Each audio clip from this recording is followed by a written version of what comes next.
Vivez les grands moments d'analyse, décryptage de l'actualité brûlante de l'heure, dans le monde et partout au Congo. C'est sur la chaîne BBC Mpoï TV.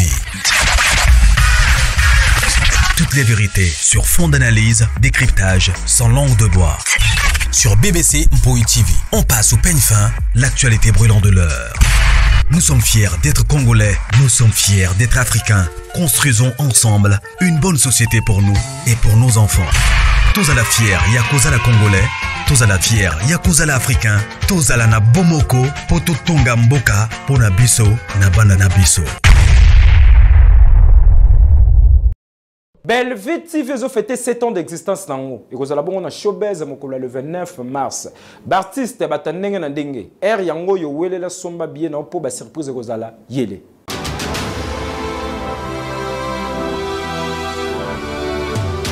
Hey yeah! Depuis année bande oningisi nzoto te. Tala occasion yango yo olata obima osepela na temple ya artiste ya grande renommée o yebana ezali showbiz yaka convivre pe conféter 7 ans ya Belleville TV o ezali cadeau signé Bellard Production andimi à offrir bino spectacle riche en couleurs le 29 mars oyo avec ba one man show oyo ba komema bino na niveau bolingaka bon retrouver ambiance bon retrouver bon humeur oyo nanu bozwa quitté depuis début année avec ba one man show lokola décor ilonga Gladys Aïda, Maman Kalunga, Maman Moseka, Marie-Jeanne Bololé, Gesho Engange, sans oublier Yemoko Belleville Kandi, à Kozalawana, Pona Kosepeli Sabino. Yo Mutotuninga droit d'entrée, et Zali na $10 ya pamba, $30 pour na ba place VIP, gagner temps, yo Mutolingo Zabiye, benga na ba numéro Oyo, Okozala Mobimba. Yo Mutoyebenanu, Carrefour Pe Temple ya Bastar ya RDCT o ezali showbiz ezali na croisement ya ba avenue Colonel Munjiba na boulevard du 30 juin yaka awa o sepela o vivre ambiance oyo na notikali ko vivre te le 29 mars oyo na showbiz nga na zanga te keyo. Voilà, bonjour, bonjour, bonjour, bonjour, bonjour, bonsoir, bonsoir, bonjour, bonsoir les sous-sous. La grande famille de Maman BBC, bah bonjour, bah bonsoir, ici qu'ils ont mis bino partout dans le monde. Et voilà, les lots tous à lundi, les 17 je crois, oui, les 17 février, bah bon début à semaine, bah bon début à semaine, na balandi nyoso, il y a BBC Mpoï TV. Voilà. Je crois la grande famille, tout tu côté la fille Menabiso, il y a second choix. Totali 13e épisode, suite et fin. Mais avant de nous na promotion na biso, il y a filmé, na kolobelana nous lisolo na biso otoza nango ya le 29. Je crois na banda qui na publicité na biso ya journée ya le 29. Bandeko boko tout nanga boko loba Maman BBC o esu nini. Bandeko na oyebisa bino ke non to sala chamoko kitoko. Tout ça la chambre qui toko ya koza la famille Libota. Alors biso nyonso toyebi événement ya le 29 mars 2025 o ekozala 7e anniversaire ya Belleville TV Production. Événement wana eko se passer na showbiz. Alors lelo toza le 17 totikali lisusu na quelques to loba ata un mois lisusu pour na événement o eko se passer na showbiz. Alors notre maman Poutine de l'écriture Belleville Kandila patronne Moutotika écriture na défaut na papa Serge bisonyo stoyebi papa Serge papa Koulout na biso ya famille Libota nangena beta bordir moro boye mena kangika munoko nzambe nanga dans la vie papa Serge ou mela na yo place ane bongi na yo. Alors papa Serge na Poutine basala qui descente wapi bakene kotala bakene ki komona ministre ya culture et art tout le bazar parce que tout ça la nani wana parce que art et silina s culture et art tout le babongo bakene kotala maman na biso ministre ya art oza maman Yolande plutôt bozolanda. Alors eloko nyonso ezalaka na ba énorme nango eloko nyonso ezalaka ba ordre nango eloko nyonso ezalaka kolanda kolanda donc kolanda vraiment na okyo banini ordre donc opese loko na yo na valeur. Poutine, elle avait bien décidé ya que non akende komona ministre ya culture et art et akendaki ye mon côté akendaki na papa Serge Mwembo ko mona mama na biso encore komona ministre ya culture et art pona événement na biso ya le 29 o esengo te eza esengo étape level nazo yebisa bino et pona kende kuna bino bokanisa kenaki kaka kubukubu non place a bongo bakendaka basaka déjà babukaka déjà babengaka déjà olobi ke non donc basaka déjà réservation na ebité so basaka réservation encore babukaka déjà batio na liste ba ebike non mutu tel bakoyamba ye RTL neti lelo nga nazaki na rendez-vous na physio. Rendez-vous dans les 11h. Dans ça qui booking on a depuis le jeudi je crois. Et ça a été ok kaka non bayambi yote. Il faut tindi net lettre bandimio tant bandimio balbi ok to koyamba yo jour tel. Bande ko famille libota. Lobi to solo la ki makambo to lobaki nini. To lobi prière na biso eza événement o ya le 29. Ezala ouverture ya makambo ebele na nzela ya Poutine. Ezala ouverture ya musala na ye na ba nzela ebele donc ba porte efungwa mapenza.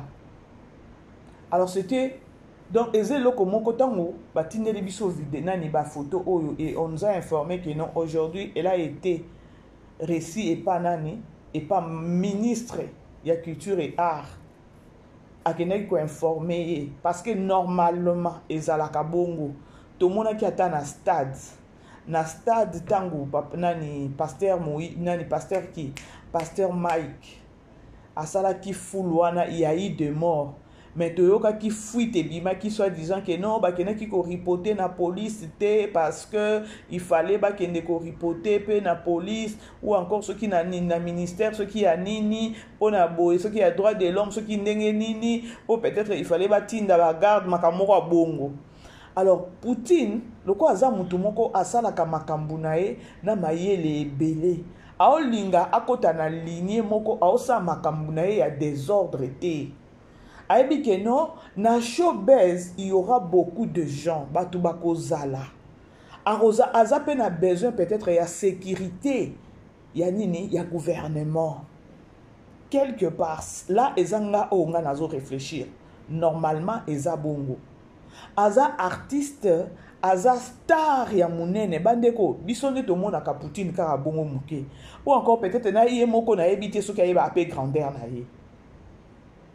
Eloko o Poutine asali eloko eza logique parce que showbiz eza loko asalo to mona kite o batu bakendaki bazaki na samedi o bakendaki ko sa ba to ezaki loko mutu ale likelimba non showbiz biso nyonso to ebisala na showbiz ba manifestation ba événement de kaka na showbiz. Alors il faut toujours ko tenir informé na gouvernement. Alors, il y a un gars qui est artiste. Il faut qu'il y ait un ministère, il y a art. Et voilà, Abimi Inde, a sengaki audience, serment. Tolobate que non, Abimi ka lelo lendi akei, non, a sengaki audience. Et voilà, aujourd'hui, ministre, il y a art. Mais si vous avez un atanga, vous avez un atanga.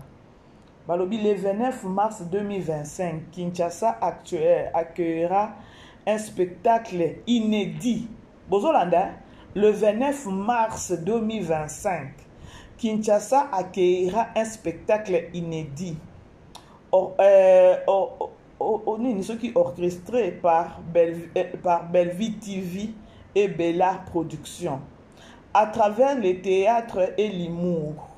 Cet événement mettra en lumière la réalité des ouvriers, offrant une scène au récit souvent laissé dans l'ombre. Bozola dans la grande famille, hein, effectivement, hein, dans cette dynamique,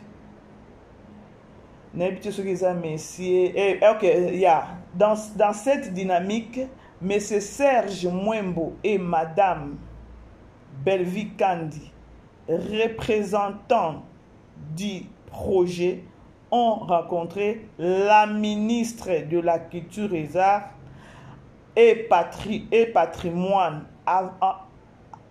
afin d'échanger sur cette initiative ainsi que son impact. Une démarche qui souligne l'importance du soutien institutionnel dans la valorisation de la culture comme outil de sensibilisation et de dialogue social. Bandeko, ça s'est passé aujourd'hui.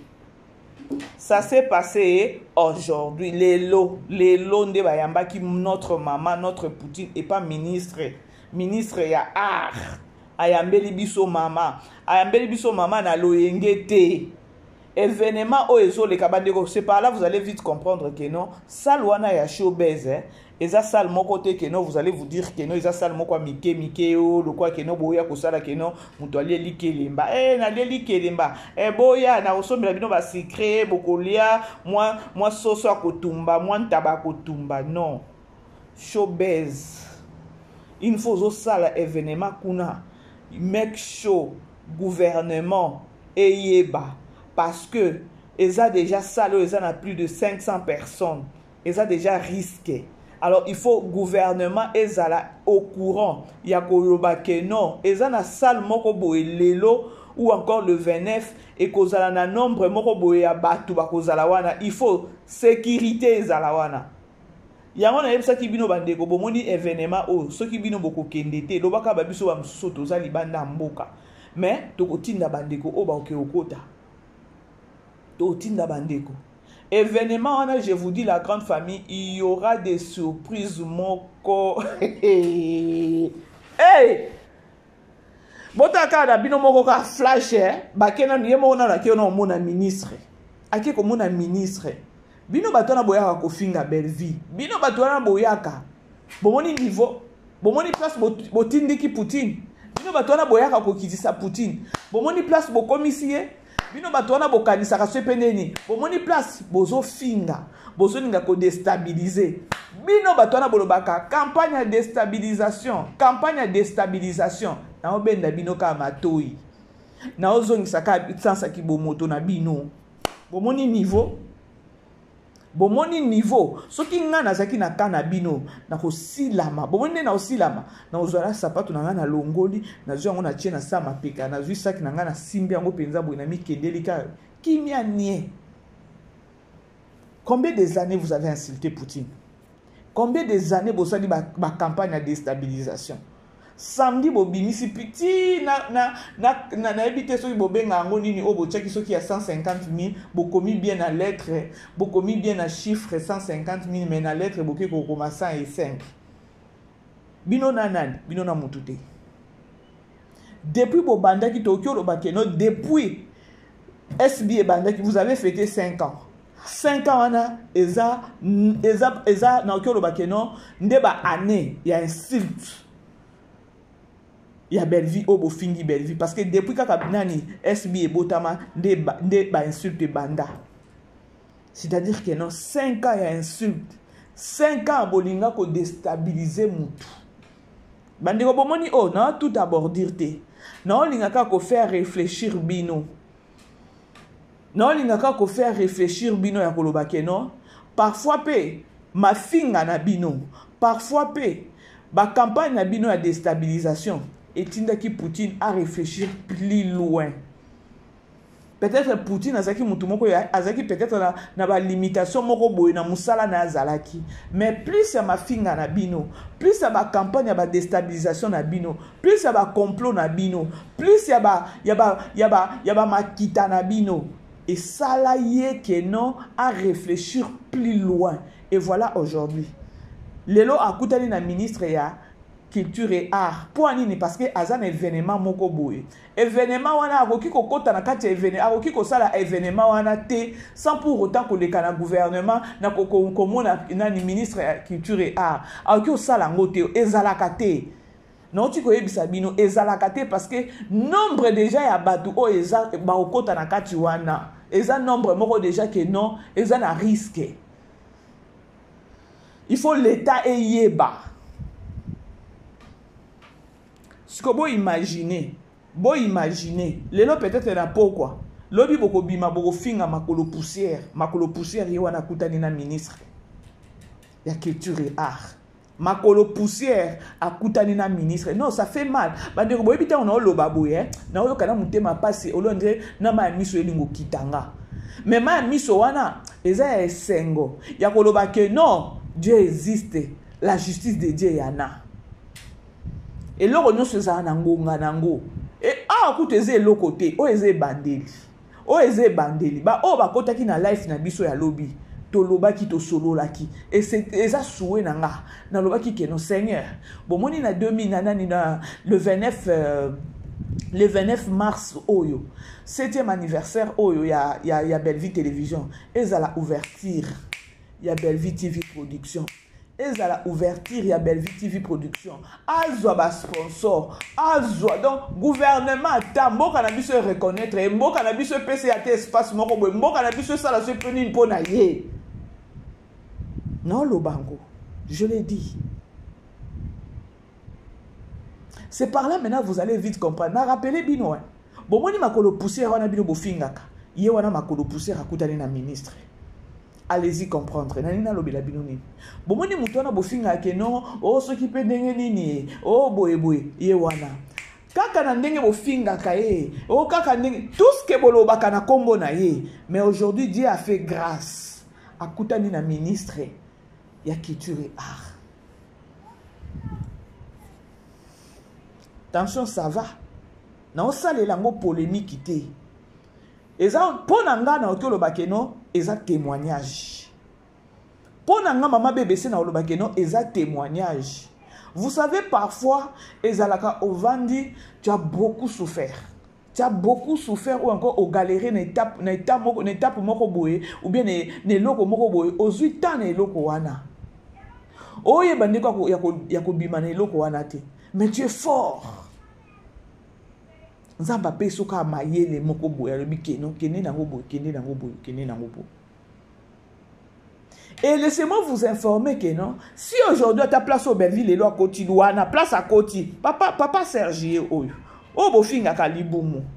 Papa Serge o bofinga kalibumu. O boloba ka soki pendenge nini. Ah bandeko, bolimbisa. Vous savez, j'ai des larmes aux yeux. J'ai des larmes aux yeux. Oh Nzambe.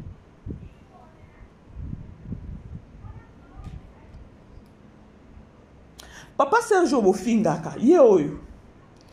Bino boza na ba ghetto. Présentement là. Boza na ba ghetto. Présentement là. Peut-être boza na ba problème na ba famille.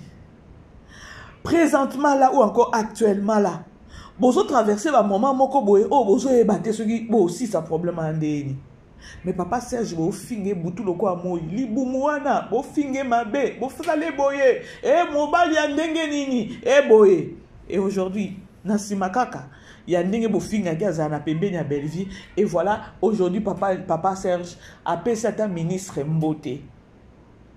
Bandeko eza bordirte eza pe émission ya polémique te. Na lobi na kenango na témoignage. Na kenango na ko ramener savoir à bateau parce que moi j'aime bien toujours ko ramener savoir à bateau. Soki ma finga na bino. Soki ba campagne na bino ya déstabilisation. Ezalaki na effet. Je vous dis vrai. Poutine ou encore ata papa Serge Benga ba comme en étape ba komi leloté. Benga ba komate. Quelque part bo aider pe bango. Eza kaka te que non maman BBC ou encore maman Esther kuna ou encore tomoni kuna tanoko prince ou bien tomoni nani tomoni papa kulutu kuna ya famille libota façon bayaka ko bundela belle vie nde sali que non belle vie akoma wana na bino pe na biso nyonso tosungi Poutine akoma place akomi lelo asimba loboko ya ministre bino pe boza y compris boza tobo ya bino te bino mokazi to nié bino to nié te parce que vos insultes ba campagne de déstabilisation na bino ezaki ba force bo bana ko pesa bango sans pour autant les savoir. Papa Serge Bofinga ka butu lokola moiti. Bokoma ko cibler Papa Serge on dirait likambu. Souci na bino ezaka Papa Serge abima wana kene ko jouer soki wapi yango soki ndenge nini tozo yeba te. Et voilà aujourd'hui Papa Serge. Vous savez, hein, la patience paye. Hein. La patience paye. Hein. Non, on tout abordir. Non, on révéler loko moko boye mezo kangama. Non, on révéler loko moko boye zo kangama. Na Belar télévision, nani azala ki cordon, ce qui cordon. Non, azaki cordon na Belar télévision. Tu es bien. Peut-être cordon de l'ingaz à place où. Na lobby na ngakaka parce qu'il faut tout loba. Vous savez, Bouzoba ou encore Mabé, il faut jamais kobo makango. Il faut qu'on lobaka. Dans la vie, ko salaka et l'autre côté, pour bazo push yo, ba faire voir yo zoye bate que non, bango bazan intérêt moko boye na plan na bango. Mais yo yebi plan na bango te, ok ngulu. Mais Papa Serge a mérité. Le lobby no boko ya boko finga Papa Serge, mais Papa Serge a simbi ata loboko ya ministre. Aujourd'hui, on voit ko finga libumwana Papa Serge. Papa Serge lelo a simbi loboko ya ministre. Lelo boko ko dénigrer Papa Serge. Papa Serge lelo a simbi loboko ya ministre. Lelo boko ko loba tout ce que boko loba, tout ce que boko linga ko finga Papa Serge. Papa Serge a simbi loboko ya ministre. Allez-y comprendre. Allez-y comprendre. Je sais que non, Batubakoya Koloba que non, et ça n'a pas de gravité, c'est juste audience. Oui, c'est juste audience. Mais pour nous que ne kokoti sa audience, mais il faut en avoir raison moko o eza tangible. Oh peut-être nani ministre, il faut ou encore peut-être secrétariat, il y a ministre état là que non audience oyo eza vraiment obligé à Koloba que non ministre akutana na bateau. Parce que ça n'a pas audience au monde à Bouekeno va rejeter en gros. Et ça n'a pas audience au monde va rejeter. Est-ce que vous pouvez savoir aussi encore peut-être dans quel Lobakeno quand on n'est Poutine à Kewana, bien beaucoup de que non, ba ministre encore bureau encore quand il y a ministre encore il y a Arne Bazana Balanda kaba bouzo et les caca sur les réseaux sociaux effectivement Balanda. Maintenant la personne au bofinga ka soit disant Poutine bofinga ka makolo poussière tout ce que bofinga ka ma finga tout au bofinga ka belle vie. Sikoyo elle s'est retrouvée devant ya ministre. Bandeko na oyeba te soki ministre tangwa sololi na mwasi abatu à découvrir nini peut-être na ko solola na bango. Fort possible o boya ko finga na ye moko tanga ko solola na ye on a deux choses différentes. Alors bino donc bako qualifier peut-être yé bako qualifier mbala moko Poutine mais bino boko zandeni. C'est par là na lo bakeno niveau au Poutine a commis ya okende ko mona ya ko luka audience na ministre na biso ba mama BBC na ba mama Esther na ba noko prince ba tonton mun kunae ba nani ba papa kulutu kunae biso nyonso na bino bofinga ka makolo poussière na bino bofinga ka Papa Serge biso nyonso to sungi po akoma nesika oyo. Attends, tu m'as dit matin, biso non so toza place. To sungi pa ko ma place. Et mais oya koleka, eza ya mafinga. Parce que vous savez les insultes Poutine a joué pendant 5 ans. Parce que SB est qui 5 ans. C'est depuis que SP a banda qui n'est pas comme on a makambo ya insulte.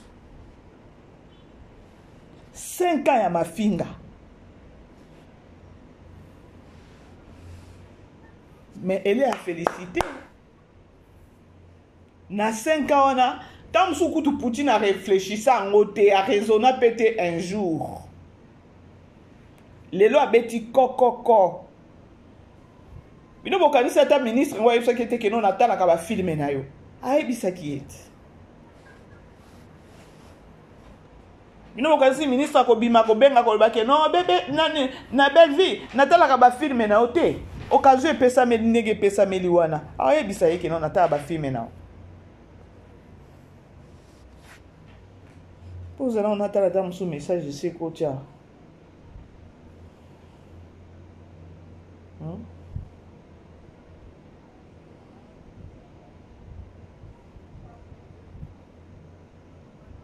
Et ça passe.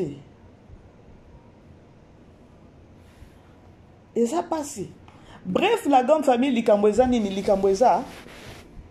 Poutine alandi penza ndenge basalaka le 29 nombre wana eza nombre moko ebele population kozala ebele. Il fallait que nekomona ministre ya art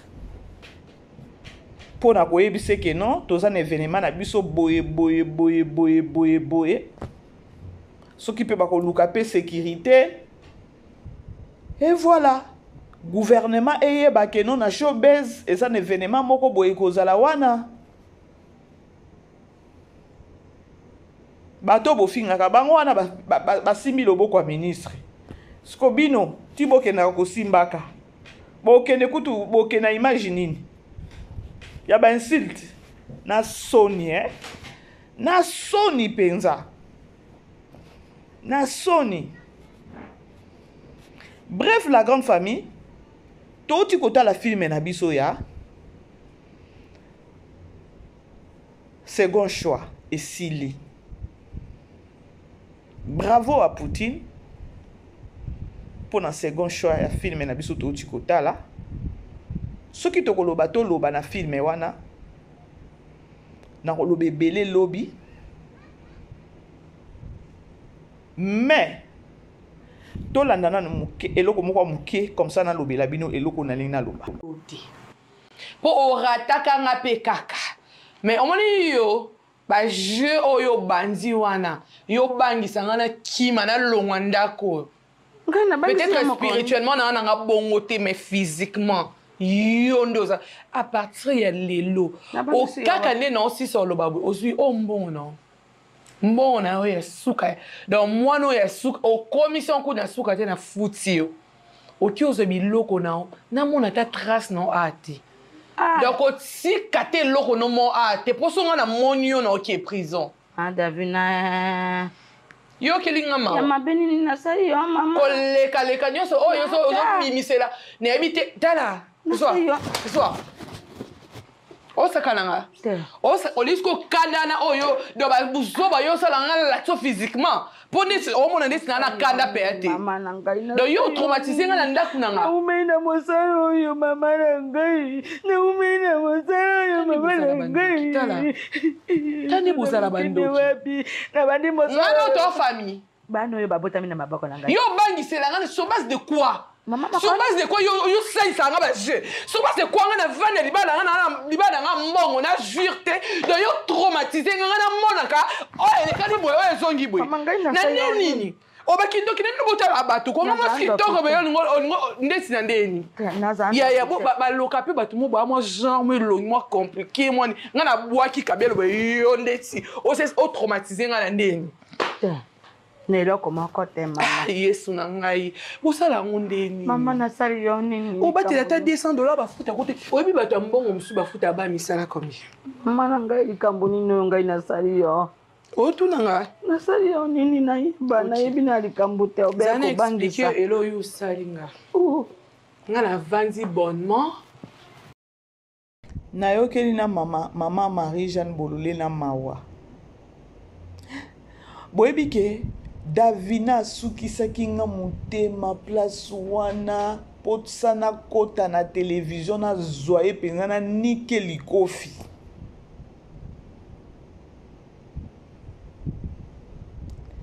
Dans la vie, to lingaka, to lukaka kimia. Na situation nyonso to eba façon ko se comporter. Davina non. Akena nango mabe makasi. Mama bato kutie ayebiso pe ke no banana mi bale baboti bango na misu nanga. Pour elle la sorcière ezaki maman Marie-Jeanne Bololé. To continuer.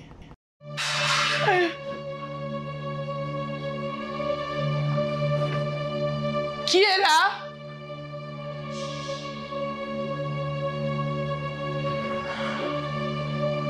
Nazakuna.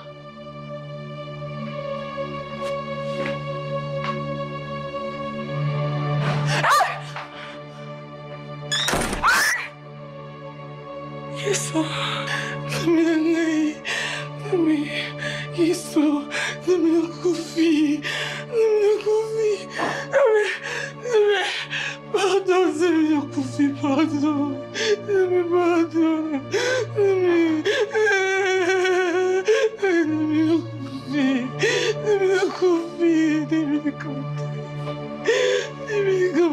pardon, je sais. Seigneur Jésus. Seigneur Jésus.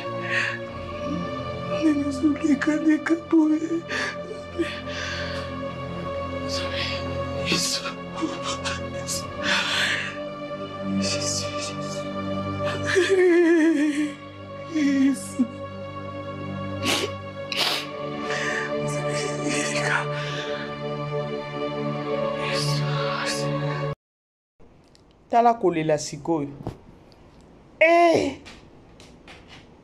Sikolo, pardon, sikoyo tango papa na ye aye papa Turbo, a expliqué papa na ye. Papa na ye bitango bengani mundoki, obengani soi disant muto musala. Atiki semence. Donc j'aime papa Turbo, hein. Il est déjà homme de Dieu. Alobaki eloko moko o eza très profond o bato ebele ba yeba ate. Yo lobi ke no aza ndoki. Obengani ye, oui. Ndoki atiki semence, la personne elle est partie, oui, mais semence atiki. Yango mona kana kati ndako la ta soki ke no ovandi na ndako bozo prier. Moko babiso ba mususu toza na ba pritoza na ba ministère akomba. Seigneur, esika nyonso nani diable akota ki esika nyonso aplanta ki esika nyonso asema ki biloko ne amabe. Allez, blood of Jesus, makila na yo Seigneur et purifié. Yo bengani mutu ya ko bengana, mais semence na e atiki. Je n'ai pas dit que non maman Marie-Jeanne elle était sorcière. Ezaki eloko papa Turbo a ebisa ki yo bengani ye oui. Mais ce qui atiki semence na e. Bandeko nga na ebi ndeko moko azaka na kati ya ndako na ye avandi bien. Abengisa mama na ye. Zoka mama na ye ndoki. Ndoki, je vous dis. Ya ebate ke non mama na zandoki. Mama na kolisi ye, mama na aboti. Mama na aboti ye akolisi ye na âge vraiment. Donc aboti na kobota. Ba ebate ke non mama na zandoki. Ya, tango mama ye ba numéro na kati ya ndako tu n'as pas l'idée. Mama ye kozonga na Congo. Ba prière nso kamera atika biloko na kati ya ndako. Semence. Nina lobaka ke non, papa Turbo ayebisaki Davine eloko moko ezaki très profond, bato musu ba yeba. Toki ozoza na ndoki na kati ya ndako, toi tu te dis que non so na bengani ye kindoki ya exili, nani na ozala libre, na ozala bien. Yaya, ye mutu akokende mais semence. Yo yebi peut-être ce qui a tonga déjà ta aéroport na kati anda kuna yo. Oyebi te. Yangwana dans la vie faut toyeba ka ko vanda na batu. Ata ndoki yo yebi te ke no mutu no so vandi na kati anda ko boye. Oyebi te ce qui a ndoki gentillesse na yo peut-être et ko banda ko neutraliser ce qui est azana besoin ko salu mabe. Eh bandeko. La spiritualité là n'est pas ton ami. Qu'est-ce que tu croyais? Tu savais les pourquoi? Mon cœur ne voulait pas. Cette fille, à se permettre par erreur, je lui ai posé la question de savoir qu'est-ce que tu en sais de l'amour d'Avina. C'est moi qui t'ai élevé seul. Mon cœur ne t'acceptait pas. Tu te souviens, je suis le premier à aller vers toi, sans même que yo zalo sokomi palanga. Tu savais le pourquoi? Tu penses vraiment que Nazana a besoin de taloka na mi soit moi? Ya boutouté. Qu'est-ce que tu croyais? Tu es 2, moi je suis 12. Et pose-toi la question de savoir ces fois combien. Donc à chaque fois qu'il y a un comme solo en Zambé, pourquoi? Parce que tu savais que tu es dans le noir et le ténèbre. Tu t'es dit, bon voilà, na cause ni mususu, oh yo yo yo turbo a koliselinga mwana naye, nenga telemi boy mubimba naye, olia musuni ya Davina, nga mutuna kokato mike ti okoka na ba basin 4. Na leo ndambu na fretio kosila nyonso. Olia Davina, tu ne pouvais pas. Est-ce que tu sais ton mono ya kindenga na tkala nazo se préparer? Nga nazat libota te o mutoko ya facilement ya makila peta kota sali aventure abimia que non. Je t'observais, je savais que tu étais faux. Est-ce que tu te poses la question de savoir pourquoi je refusais ton argent? Na boy mbongo na libala na boy na ba cadeau, tu te poses la question de savoir pourquoi? En acceptant l'amour de cette fille envers toi, n'a qu'on mettrait en épreuve. Mais partout elle, abandon tout ce qu'elle faisait, mon Dieu était avec elle parce que c'est mon sang. Et ça m'a quitté facilement boité. Qu'est-ce que tu croyais? Vous, pendant que les autres bazo qui dans l'école kotanga, bamisu bazo tambola ba makolo bazo souffrir, ba kino tanga pour ba komaba. Bino bozo kenzela mulili. Bo poni nzela mukuse, bo boyi nzambe, bo renier nzela ya lumière, bo poni nzela ténèbres. Po bo banda ko détruire ba vie à batu. Ya mwana na ngate, o suki, o sambo na biso soroza 2, ngana za 12. Va me chercher partout au Kokende, au retrouvenga que je suis au-dessus de toi. Il n'y a aucune force où il est qui comboye son tout le temps. Il est au-dessus de toute suprématie, de toute force, de toute autorité, de tout peuple. Il est au-dessus de tout. Amen. Okanisa qui blague. Naliaka mbongo te na boya mbongo na libala, je voulais que Davina amour o yalingaka approuver tout à côté to suka o sambwe kende place au kenda wana bakisa sous ba puissance, bakisa ba pouvoir, bakisa bani au mona kena banganga na bino ba marabout na ba sorcier ou ba bia pa pumbwaka na milimo nyonso bokusalelaka pema na bomoi ya Nzambe. Papa, on y va. Soka onde opumbwa no pumbwe pouye pa bendi pema bomoi pa okoika pia et sili. On y va, papa. C'est toujours Jésus qui gagne. Et puis je suis en vie. Je reste pas ici, je refais ma vie. Passe comme ça, tu vas on y pourrir va. en enfer au nom de Jésus. Vous allez pourrir en enfer. Ce beau bongo limité mate bozong et lanzela nzambe pour appeler ça d'une vie. Beaucoup pourrir en enfer. Vanité de vanité. T'as ce qu'on doit bimi na poisson. Tu vas tout laisser. Talando suki. Dondo lia ki mo sino linga ko lianga okuta na papa na nga sambela. Comment côté suki? Qu'est-ce que tu croyais? J'étais un homme faible. Yo oko pola penza. Biso ba tout on dit mais là yesu to zalara bien blindé ce boye baraté. Bo suka mais bo continue.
Vivez les grands moments d'analyse, décryptage de l'actualité brûlant de l'heure, dans le monde et partout au Congo. C'est sur la chaîne BBC Mpoï TV.